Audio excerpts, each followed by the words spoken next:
Hello, this is a Bluthner Star 4A, 5 foot 5 inches long, and it's made in 1929 and fully restored by Bluthners in 1982.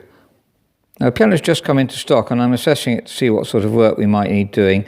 You can see it's been repolished as well as fully restored internally, and it's a sort of matte finish, a very nice colour. That's the typical, what we call flame mahogany of Bluthners of that age.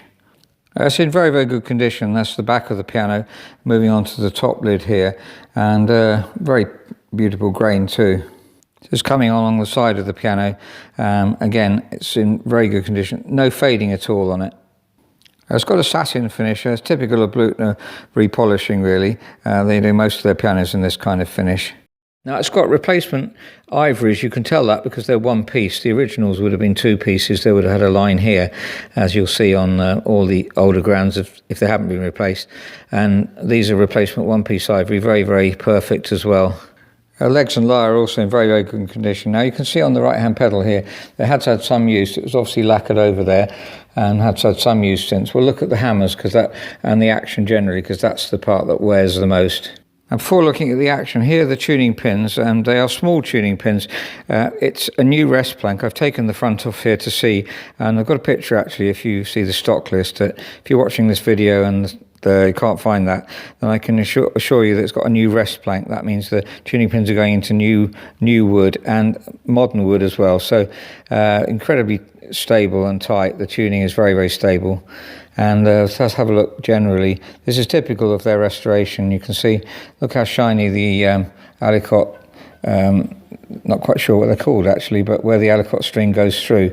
Agraffe, of course, I think, because these are called agraffes at the front. And these are polished in the correct way. You'll often find them resprayed over, but this is correct kind of French polish on beautiful rosewood dampers there. And then we go through to here, you can see the restringing. We'll look at the bass in a second. Our bass strings are very good condition. We'll listen to those in a second. They're not coned actually. Normally Bluthner strings are coned. These are coned, means they taper right through to the end. They don't have this extra piece on there. That doesn't really matter. I mean, it's a question of the quality of the strings really. So listening to strings, that's what you'd expect. Now the 4A, the 4 is the common one. That's 4 foot 11. 4A, 5 foot 5 is very sought after. I really, really like 4A Bluthner grand pianos, and we have a good even tone throughout, as you can hear. We'll just look at the hammers in a minute and see how much they've been worn. Before we do that, round here, this is D above middle C. No, that's D. That's middle C. So this D octave. You get on Bluthners, I think technicians would agree with me, generally speaking, around this area you get a slight sort of strong patch, which is not wrong. It's just that they've tried to maximise the volume of the piano, and it's very pleasant. But that's where the crown of the piano, that's where the crown of the soundboard is. So you're trying to spread the sound right across the soundboard as much as possible, and very effective. This really, they really were the best of the small grand piano makers, I believe. I forgot to mention that this is an original Bluthner soundboard, not a replacement one, because Bluthners often do replace their soundboards, but if you look carefully there, you can see the shim line, which is a sign that it's been shimmed rather than replaced. I think, on balance, I prefer it not replaced, and I think other technicians would say the same. Though also, we have sold some Bluthner grands where they have been replaced, so it's not hugely different. But on balance, I think I prefer. It seems to have a more authentic sound if it's not replaced at the original one. So on to the action. This is a Fleming action, not a Renner action. In terms of quality of action, I don't really see any difference, but it's slightly different in the way that it's put together. If you look at this knuckle here, that's not a roller, it's more like a knuckle, which works just as well. It's just a slightly different design. Technicians may not quite be used to that, but I think generally we have come across enough of those.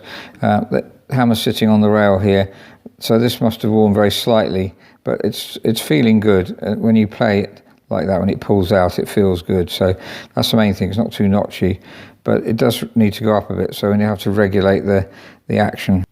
Now the hammer wear, And the piano was bought by a piano teacher. It's been used a reasonable amount, but not overused, so we can certainly reface these hammers. And in fact, I've tried a couple of them. Here's one, not completely finished refacing it, but you can see that I haven't had to take really, you can't see the difference really, maybe 1 millimetre of felt. So there's plenty of scope for refacing. And another one here I did. 2 of the ones I felt that were slightly weak sounding, so we can certainly do that. It sounds good already, the tone, but I think just the sort of fine voicing would be a good idea to reface them, and then we're going to get back the original tone. So a bit of regulation. Also the springs, some of the springs are working well. As we release the back check, it goes up, as you can see, but there's not quite as much as it should. There's a better one, that's going up. So there's a bit of variety in those, and that needs doing as well. And the set off on the drop screw can be regulated a bit too. Could go a little bit nearer the string. You want to get that so without playing the string it gets as close as possible, and then you've got better control when you want to play softly. And then obviously the drop screw as the last regulation. Well, the last regulation is the back check, because it's useful to have more checking further when you're regulating, and then you do the back check. But that's not too bad. So it's the Bluthner Star 4A, 5 foot 5 inches long, 1929, and fully restored by Bluthners in 1982. So it's a really special piano actually. I'm always on the lookout for the Star 4A because it's slightly longer than the 4, which is the common one, and so it has a better, more resonant bass tone.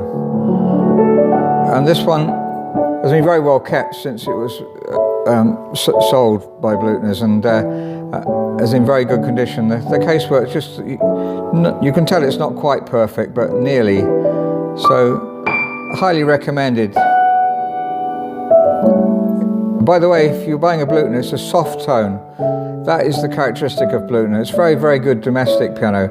In this room, it's quite a big room, and you might feel you want a slightly louder piano, but in a small room, this is just perfect. You get a strong tone, as you can see. If you really want to, you can have a strong tone, but if you want to, you can also have a very delicate tone. And it will respond well, especially after we finally regulate it.